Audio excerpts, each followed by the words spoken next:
foremost, you can't build new mobile home parks. One is because cities can't stand them, so they don't allow for any really new zoning of vacant land.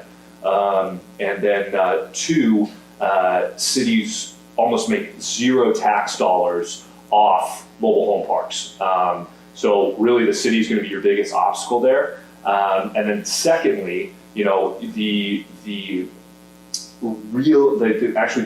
realistic capability of building a mobile home park, the time, materials, permits, impact fees, etc., doesn't make sense because you don't have enough scale for the amount of land that you're buying. So that's kind of the first and foremost.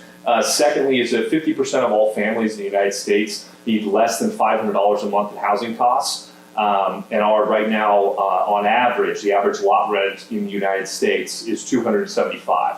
So that fits really well with our demographics. So again, that's the kind of the second point. The third point is there's higher margins in this business. The reason there's higher margins in this business is because you don't own any of the units. So, you know, in an apartment complex, you know, we'll just pretend your sink breaks, right? Well, a maintenance guy's got to go up there. He's got to replace the sink. He's got to replace, you know, whatever the valve or the broken part. So that's time, materials, you know, repair costs, etc. Where in a mobile home park, you're just taking care of the land. So it's a significantly higher margin rate because you just don't have the overhead. The fourth main point is it's this extremely fragmented space. So in the apartment space, you have 50% or more institutional ownership. In the mobile home park space, you have less than 3%. So you have a lot of mom and pop owners out there that allows for significant arbitrage between what the market is dictating and what they're expecting on their returns.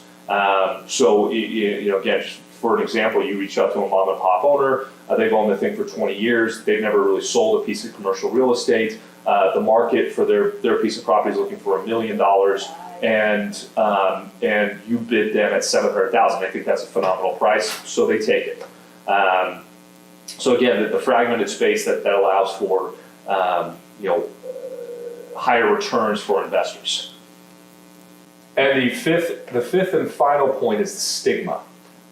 And what I mean by this, and I think Jason, you and I both know, you know, you've seen Eminem, and, you know, the trailer park that he grew up in, or, you know, or the you know, whatever, Live PD, where they're pulling some poor sap out of his trailer, or you know, Trailer Park Boys. Again, there's a number of shows out there that show, you know, trailer parks as, or mobile home communities, I should say, as dilapidated kind of meth dens. And in all reality, it's just an affordable way to live for the average, you know, American family or senior, et cetera.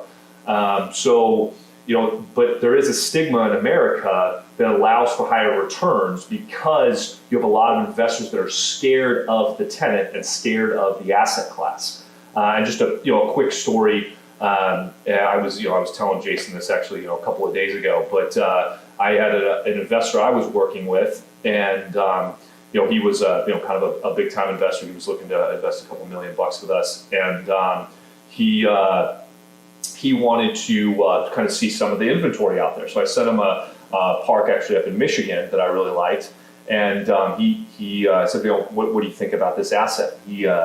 What he said back to me is, he goes, "This scares me." So, you know, it's the asset class isn't for everybody, and you know, it scares a lot of people off because of the stigma and you know, kind of the way these things look. So those are our 5 main points, and I think that's really why mobile home park investing is a key asset to be investing in right now.